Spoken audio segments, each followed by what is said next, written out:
ano e ola no loto le upulea ile taimi na fai Fiame ia Laauli e ke Falepuipui le keisi o ku fesi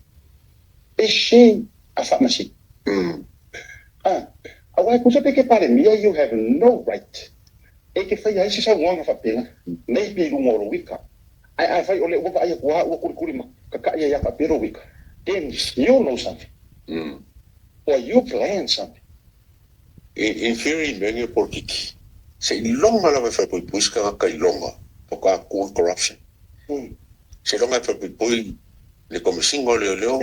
por miscao leo por palmia poka cool le corruption y como se fa malo ma como ko e ka firme ai fiki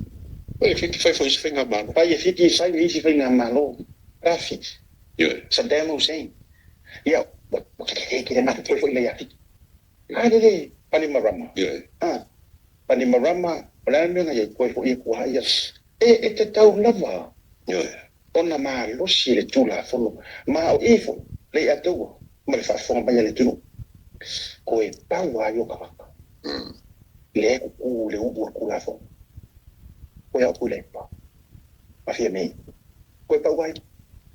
apa tu pun ku le pa se me le fretu le trindia e solo via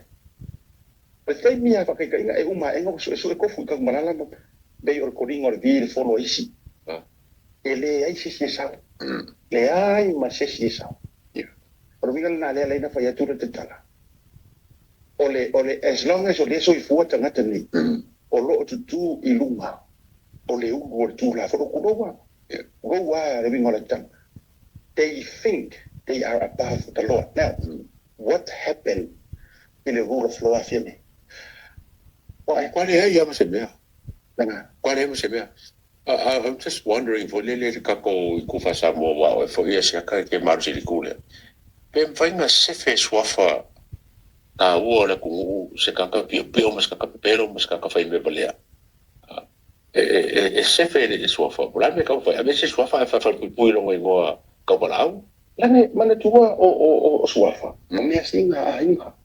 E te pu le ainga. Eu acho que ele caiu feio e cacou vai e a outra pui ela lá em sua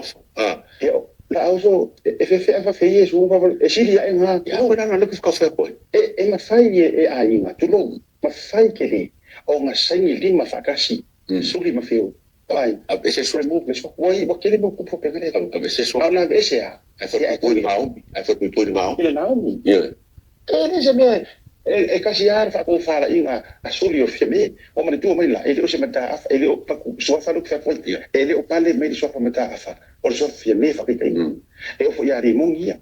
a veces ele era de puli ai nga o limong a veces la pa o longo fa pui longo y a veces le fa walo fa pui Harry ya que se fio o kama ye pi o ku Fiame ka mo makai ya tua ore mamadu ya fenga makai yukai i vai ka fai na ka fe vole ka malala wala nga ko ekera kun fenga makai po kuri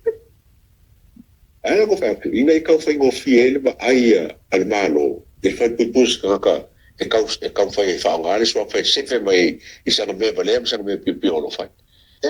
ako i mane tua it's all about power ore maro si anga ore puli